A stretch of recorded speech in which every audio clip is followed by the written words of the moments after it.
गुरु नानक। वाहेगुरु जी का खालसा श्री वाहेगुरु जी की फतेह। जन्म साखी 10 गुरुओं की सूरज प्रकाश ग्रंथ साखी गुरु हरगोबिंद साहिब जी की। सुबह जलंधर के पुत्र वाली खां ने गुरु जी के विरुद्ध शाहजहां के पास शिकायत करनी। जब शाहजहां लाहौर से दिल्ली को जाता हुआ जलंधर ठहरा तो अब्दुल खां सुबह जलंधर के पुत्र वाली खां ने बादशाह के पास हाजिर होकर कहा कि हिंदुओं के पीर श्री हरगोबिंद गुरु ने रुहेले नगर के चौधरी घेरे की जमीन पर जबरदस्ती कब्जा कर लिया था। जब घेरट ने जगह खाली करने के लिए कहा तो गुरु के आदमियों ने घेरट को मारकर नदी में फेंक दिया।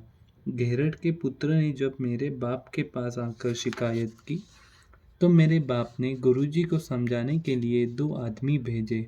गुरु के सिक्कों ने उनको भी मारकर भगा दिया। फिर मेरे बाप 10,000 फौज लेकर आप गया, परंतु गुरु ने उनका डट कर मुकाबला करके मेरे बाप सहित हमारी विशाल सेना को मारकर रुहेल गांव पर कब्जा कर लिया है। वहाँ अपना न्याय नगर बनाना आरंभ कर दिया है। धन गुरु नानक। यह बात सुनकर बादशाह ने बड़े गुस्से से कहा, पहले हमारे बाज के झगड़े के कारण गुरु ने हमारी 7,000 सेना और उसका सेनापति मुखलिस खां को मार दिया था। अब 10,000 जवान सुबह अब्दुल खां सहित यह मार दिया है। इसका अभी प्रबंध करना ठीक रहेगा। 20,000 योद्धा ले जाओ और इसको पकड़कर मेरे पास लाओ। धन गुरु नानक। बादशाह का हुक्म सुनकर वजीर खां ने कहा कि जहाँपना इसमें गुरु का कोई दोष नहीं है। असल बात यह है कि गुरु जी वर्षा के दिनों में चौमास काटने के लिए यहाँ व्यास नदी के किनारे एक ऊंचे टीले देखकर ठहर गए थे। इस समय रुहेल गांव के मुसलमानों ने आप जी के पास प्रार्थना की कि इस गांव में हिंदू उनको मस्जिद नहीं बनाने देते, जिस कारण वो अपने धार्मिक फर्ज निभाने आदि पूरी नहीं कर सकते। धन गुरु नानक।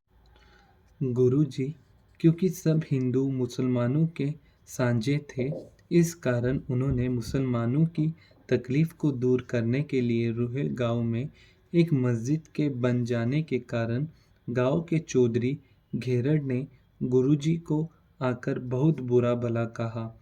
सिखों ने घेरड़ को बहुत समझाया कि वह गुरुजी को कोई आप शब्द न कहे, परंतु जब घेरड़ अपनी बात से न हटा तो सिखों ने उसको मारा और वह इस मार से ही मर गया। धन गुरु नानक। इस वार्ता के उपरांत घेरड़ का पुत्र चंदू के पुत्र को साथ लेकर अब्दुल खां के पास फरियाद हुआ। इन दोनों के जोर देने के कारण सुबह बिना सोचे समझे ही फौज लेकर गुरुजी पर आ चढ़ा। अपना बचाव करने के लिए गुरुजी को भी मुकाबला करना पड़ा। इस आमने सामने के मुकाबले में सुबह और उसका पुत्र 10,000 सैन्य सहित मारे गए। धन गुरु नानक। अब अगर आप वह मस्जिद जो गुरुजी ने मुसलमानों के लिए बनवाई थी गिरा देना चाहते हो तो गुरु पर चढ़ाई करवा दो, यह आपकी इच्छा है। वजीर कहा कि यह बात सुनकर बादशाह का गुस्सा ठंडा हो गया और उसने वली खां को कहा कि गुरु ने खुदा का घर मस्जिद बनवाई थी, जिसको गिराने के लिए तेरा बाप चल पड़ा था। यह तुम्हारा झगड़ा गुरुजी से अलग है। आपने व्यर्थ ही इतनी फौज मरवा दी। बादशाह का यह उत्तर सुनकर वली खां चुप करके कचहरी में से निकल गया। धन गुरु नानक। बाबा श्रीचंद जी से मेल। कुछ समय के बाद गुरुजी अपने परिवार सहित कुछ सैनियों के साथ लेकर पहाड़ों की सैर करने व शिकार खेलने के लिए चल पड़े।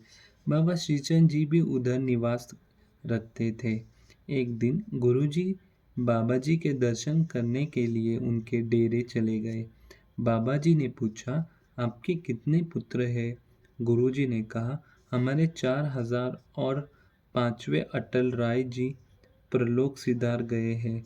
बाबा जी ने कहा, इनमें से एक पुत्र अपना हमें दे दीजिए। गुरुजी के पास उस समय स्त्री गुरुदित्ता जी बैठे थे।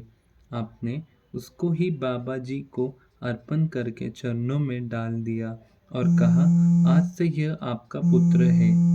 बाबा श्रीचंद जी ने बाबा श्रीचंद जी ने कहा, आप धन्य हो, धन गुरु नानक। श्रीचंद जी ने कहा, आप धन्य हो, धन गुरु नानक, धन गुरु नानक। जिनके बीच इतनी नम्रता है, इस नम्रता करके ही आप हमारे घर से सब कुछ पहले से ही ले लिए हुए हो। अब हमारे पास केवल एक टोपी चिंता का चिन्ह ही बाकी है, वह भी तुम ले लो। यह वचन करके बाबा जी ने अपने सिर से टोपी उतार कर श्री गुरुदित्ता जी के सिर पर रख दी और उसे अपनी गद्दी का वारिस बना दिया। इस दिन से सिख संगत श्री गुरुदित्ता जी को बाबा गुरुदित्ता जी कहने लगी। उदासी पंथ इनसे ही आगे चला है। धन गुरु नानक। वाहिगुरु जी का खालसा, श्री वाहिगुरु जी की फतेह। धन गुरु नानक, धन गुरु नानक।